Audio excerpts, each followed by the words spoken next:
Hi, I'm Jim Cardillo. I'm a team lead with academic and administrative, custodial services, and right now I'm working as the lead here at Patrick Forbush Gutterson facility.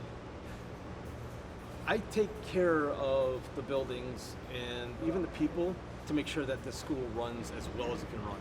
I clean offices, I clean the facilities, keep the coaches happy, try to keep the students happy, and try to keep everything looking good.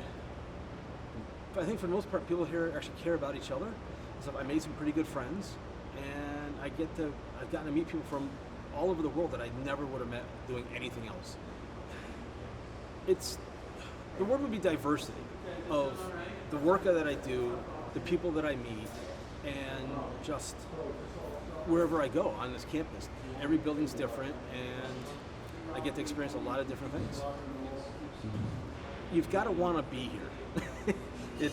There are struggles with anything, but if you feel like you're part of it, this is just the best place to be.